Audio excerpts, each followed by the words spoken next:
So, what is children marketing? Why do we talk about children marketing? Many people ask me, what do you study? What do you do? Okay? And the first question is, what is a children to us? What is a child? What do we mean when we mean children? What do we mean working to children or marketing to children? Well, when you think of the children, you start doing marketing to children. And we say that children marketing starts at the -9 months. We can say that we start thinking on marketing to children when two parents think on their children. And when does it end?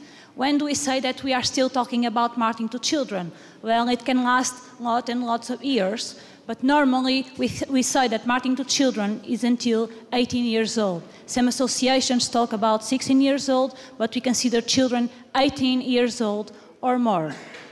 And what do we do in marketing to children? It's only about advertising. What is it about? Well, is it marketing to children when we communicate either with parents or directly to children? So both types of communication, both types of strategies are marketing to children. And which type of strategies do you have? Well, lots and lots of strategies. I give you here some examples.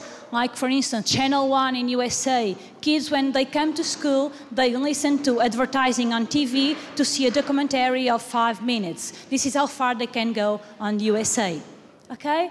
And why do we use so many strategies? Well, because kids are 3 markets in one. First, they are a primary market. What is a primary market? They have their own money that they spend.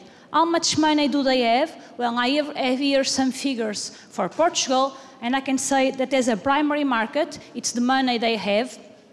They started, this is the first study, in 2000, they had 10 euros per month and up to 36 euros. They amount for 90 million euros per year just on their income, and 2/3 are spent. So 60 million euros in Portugal in 2000. But they are not only a primary market, and they are huge as a primary market.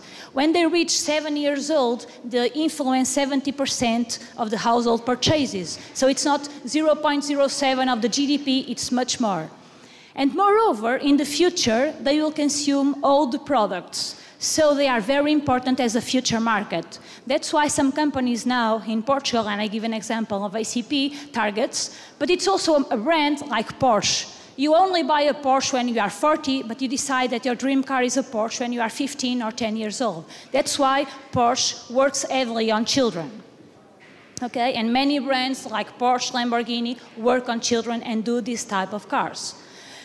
Because children know a lot about their shopping environment. This is a study I did with 2nd and 3rd graders. This is a typical store. They know the lyrics, they know the brands like Continent, and most of all, they know this brand, Zara. My last study was about clothes and shoes, and with kids 10 to 14. I tried to study what influences them. I studied a lot of factors that the theory said that would influence the children, and I was seeing which brands do they use, what is really that influence children, and that really makes them choose their brands. For instance, these are the brands they recall, and Zara is the top brand with 60% spontaneous awareness. Okay? I tested 39 brands, the brands that most of the children know, and this is their spontaneous awareness. So the top brands, Adidas, Nike, and Zara, and they really fight for these brands. Okay? You have Bowling, this is the brands they recognize. More than 80% is considered for a mass market brand, and they have a lot of brands with recognition of over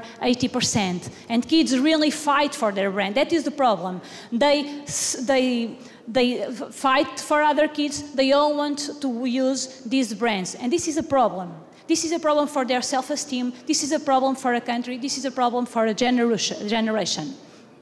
So my study was to see what do they value most, what influences the most. And what I discovered, the most important factor is the involvement, is the importance they give to the category. They are involved when they are little with the category. So what can we do? What is my solution for it? How can we reduce the involvement? Well, for me, the solution is put uniforms on public schools and on private schools. Uniforms don't have to be snobby. Uniforms can be simple things that kids can use. And it's just a simple solution. They won't fight for tennis, they won't fight for clothes. Why is it a good solution? It will reduce the difference on social classes. It will boost our textile and shoe sector. And also we can make a business model that some kids pay a margin and other kids can have it for free because they are not able to afford for it. So it's also a good solution because we have a lot of good fashion designers in Portugal. So uniforms don't have to be dull, they can be very good things. And kids will look alike the same. They won't fight for their brands, they won't peer their parents. And this will give more freedom to the next generation of children and will improve our world. Thank you for your attention.